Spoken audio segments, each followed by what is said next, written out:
कारण की आंदोलन उभा राहिलं मराठवाड्यातून. 300+ माझ्या भावंडाचे बहिणींचे बळी गेले मराठवाड्यातून. म्हणजे मराठा आरक्षणासाठी बळी द्यायचे मराठवाड्यानी. मग मराठवाड्याला सर्वात पहिले आरक्षण दिलं तर कोणाला ते नकोय, ही भूमिका प्रत्येकाने स्पष्ट करावी असं माझं मत. आणि विषय असेल पाटलांचा, पाटील तेच करतात, आम्ही तेच करत आहे. पण जर आम्हाला म्हणायचं आहे कशाला पूर्ण महाराष्ट्र, आम्हाला महाराष्ट्राला आरक्षण देऊ नका असं आम्ही म्हणत नाही. अहो आमचं मराठवाडा आज जर कोण विचारलं तर दुष्काळ प्रदेश म्हणतो. आपले मराठवाड्याचे लोक जर शेतमजुरी करतात, तिथं खुरपायला जातात, तर काय अर्थ राहिलाय मराठवाड्यात? की 17 सप्टेंबरपर्यंत जर का आमच्या शासनाने या मागण्या मान्य नाही केल्या तर आमचा मराठवाडा आम्हाला स्वतंत्र करून द्या. आज मराठवाड्याची परिस्थिती आंदोलनं मोर्चे करून रेड झोनमध्ये आमचा मराठवाडा नेऊन ठेवलाय. जर का 17 सप्टेंबर मराठवाडा मुक्ती संग्राम दिनापर्यंत आमच्या मागण्या मान्य नाही झाल्या तर येणाऱ्या 18 सप्टेंबरला मी याच ठिकाणी माझा देहत्याग करेल. ताई, आज उपोषणाचा 5वा दिवस आहे, काय सांगाल एकंदरीत सरकारच्या वतीनं कोणी भेट दिली आतापर्यंत? सरकारच्या वतीनं आतापर्यंत कोणीही आलेलं नाही आहे. आमच्या मागण्या एवढ्याच आहे की मराठवाड्यामध्ये मराठा समाजाला हैदराबाद गॅझेटियर लागू करून कुणबी प्रमाणपत्र देण्यात यावे. त्याचबरोबर तुम्ही आरक्षण तर दिलंच नाही, पण आमचं जे हक्काचं असणारं EWSचं आरक्षण आहे ते काढून घेतलं. ते पूर्ववत पद्धतीने तुम्ही लागू करण्यात यावं. ज्या पद्धतीने तुम्ही मुलींसाठी मोफत शिक्षण लागू केले त्याच पद्धतीने शेतमजूर, कामगार, कष्टकरी जो वर्ग आहे त्यांच्या मुलांसाठी सुद्धा मोफत शिक्षण लागू करण्यात यावं. एवढ्याच आमच्या मागण्या आहेत. महाराष्ट्रातल्या कुठल्या व्यक्तीला वाटतं की मराठवाड्याला आरक्षण नको आहे? कारण की आंदोलन उभा राहिलं मराठवाड्यातून. 300+ माझ्या भावंडाचे बहिणींचे बळी गेले मराठवाड्यातून. म्हणजे मराठा आरक्षणासाठी बळी द्यायचे मराठवाड्यानी. मग मराठवाड्याला सर्वात पहिले आरक्षण दिलं तर कोणाला ते नकोय, ही भूमिका प्रत्येकाने स्पष्ट करावी असं माझं मत आहे. नमस्कार, मी जेसिका नाडार. मी धर्मवीर संभाजीराजे शौर्य प्रतिष्ठानची एक शिल्लेदार आहे. तुम्ही आरक्षणाचा मुद्दा घेता, पश्चिम महाराष्ट्र बघा, त्याच्यानंतर विदर्भ बघा, पूर्ण विकसित आहे. मग मराठवाड्यापासून आरक्षणाची सुरुवात का करायची नाही? आज आपला शेतकरी बळीराजा अहो त्याच्या लेकराला शिकवण्यासाठी काय काय करतो, कर्ज काढतो, सगळं करतो आणि शेवटी फाशी घेऊन मरतो.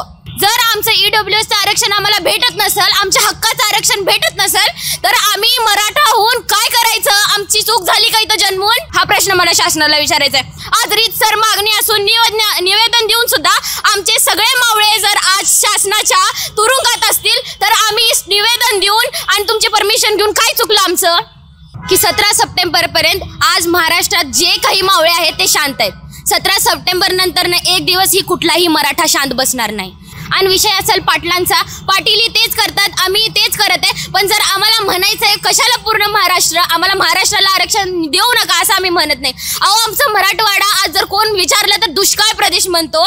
आपले मराठवाड्याचे लोक जर शेतमजुरी करतात, तिथं खुरपायला जातात, तर काय अर्थ राहिलाय मराठवाड्यात? मग आपल्या मराठवाड्याला गरज आहे आणि ताई त्यासाठीच लढत आहे. आणि ताईने असं देखील बोललेलं आहे की ते त्यांचे इथं देहदान करतील. मी प्रसारमाध्यमांना एकच सांगू इच्छिते की 17 सप्टेंबरपर्यंत जर का आमच्या शासनाने या मागण्या मान्य नाही केल्या तर आमचा मराठवाडा आम्हाला स्वतंत्र करून द्या. आज मराठवाड्याची परिस्थिती आंदोलनं मोर्चे करून रेड झोनमध्ये आमचा मराठवाडा नेऊन ठेवलाय. कुठली कंपनी इथे इन्व्हेस्टमेंट करायला तयार नाहीये. आमच्या पोरांनी नोकऱ्या करण्यासाठी परत पश्चिम महाराष्ट्रामध्ये जायचंय का? परत वेगवेगळ्या भागांमध्ये जायचंय का? मुंबईसारख्या ठिकाणी आमच्यातलं पोरगं जर का नोकरी करायला गेलं तर काय पेमेंट असते? 15-20 हजार असते. त्यामध्ये त्यांनी स्वतःचं घर चालवायचं की घर भाडं द्यायचं? मग कशा पद्धतीने त्यांनी कामं करायची? जर का 17 सप्टेंबर मराठवाडा मुक्ती संग्राम दिनापर्यंत आमच्या मागण्या मान्य नाही झाल्या तर येणाऱ्या 18 सप्टेंबरला मी याच ठिकाणी माझा देहत्याग करेल. त्याला सर्वस्वी जिम्मेदार हे प्रशासन आणि शासन राहील. दादा, आम्ही नांदेड जिल्हा नायगाव तालुका येथून सकल मराठा समाजातर्फे ताईंच्या उपोषणाला पाठिंबा देण्यासाठी एक 50 गाड्यांचा ताफा घेऊन नांदेड येथून संभाजीनगर येथे सकाळी रवाना झालो आहेत. दादा, आमचं असं जे जरांगे पाटलावरती सगळेजण बोट करत आहेत, हे तर अद्याप ज्यांनी बोट केलं त्यांनी ते अंमलात आणून दाखवावं. या जरांगे पाटलाला कुठेतरी की राजकारणामध्ये जरांगे पाटील गेले किंवा जरांगे पाटलांना कोण्या राजकर्त्याला फोन केला किंवा जरांगे पाटलाला कोणता राज्यकर्ता येऊन भेटला आणि त्याने कानात 2 शब्द बोलले आणि राजकारणाकडे जे जरांगे पाटलाचं जे अंतर्गत आंदोलन आहे ते राजकारणाकडे वळण्याचं त्यांनी बोलले किंवा त्यांना कोणत्या नेत्यानं राजकारणाकडे वळवायचा प्रयत्न केला आणि जरांगे पाटले ते मान्य केले. हे आम्हाला दाखवा, आम्ही सकल मराठा समाज मानतो. पण हे असं विनाकारण जरांगे पाटलावर उंगली आणि बोट उचलणं हे चुकीचं आहे. आणि त्यातल्या तर ताईंचा विषय, ताईंनं जे म्हटले आहेत की मराठवाड्यामधूनच लढायचा सुरुवात झाली. हे तर ताईने जे म्हणले ताईंचं बरोबर, पण आमच्या राज्य शिवछत्रपतीच्या काळापासून तर सगळे लढाया वगैरे मराठवाड्यामधूनच सुरू झाल्यात. मराठवाडा हा कृषीप्रधान महाराष्ट्रात जसं म्हणतात तसं कृषीप्रधान महाराष्ट्र मराठवाड्यातून चाललं आहे. त्या प्रकारे आम्ही असं म्हणू इच्छितो की सरकारने असं आमच्या आंदोलनामध्ये तेढ पेटून किंवा आमच्या आंदोलनाला वेगळी वळण देऊन आमची दिशाभूल करू नये.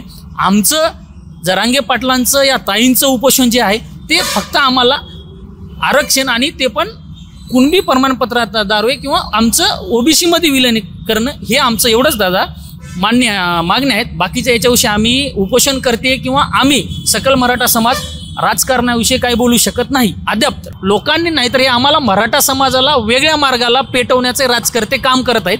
ते राजकर्त्याला एक विनंती आहे, जे आमचं सुरळीत आंदोलन चालू आहे ते सुरळीतच आंदोलन चालू दे. आम्ही एवढे मुकमोर्चे केलेत, आमचे एवढे बलिदान गेले, आमच्या आया बहिणीच्या भावाच्या अक्षरशः रक्त सांडलं, तरी पण सरकार आम्हाला आमच्या जे मागण्या मान्य नाही करत. फक्त त्या मागण्याला ठिंगण्या पेटवून म्हणजे कोणत्या मार्गानं आंदोलन दडपण्याचा प्रयत्न करत आहे. फक्त एवढंच आमचा एक इशारा आहे की आंदोलनकर्त्याकडून की सरकारला हे वेगळं वळण आमच्या आंदोलनाला लावू नये. फक्त आमच्या जे मागण्या आहेत तेवढ्या मागण्या मान्य करावं एवढीच आमच्या आंदोलनकर्त्याकडून सरकारना मागणी आहे. अन्यथा आम्हाला दुसरा पर्याय वापरावा लागेल.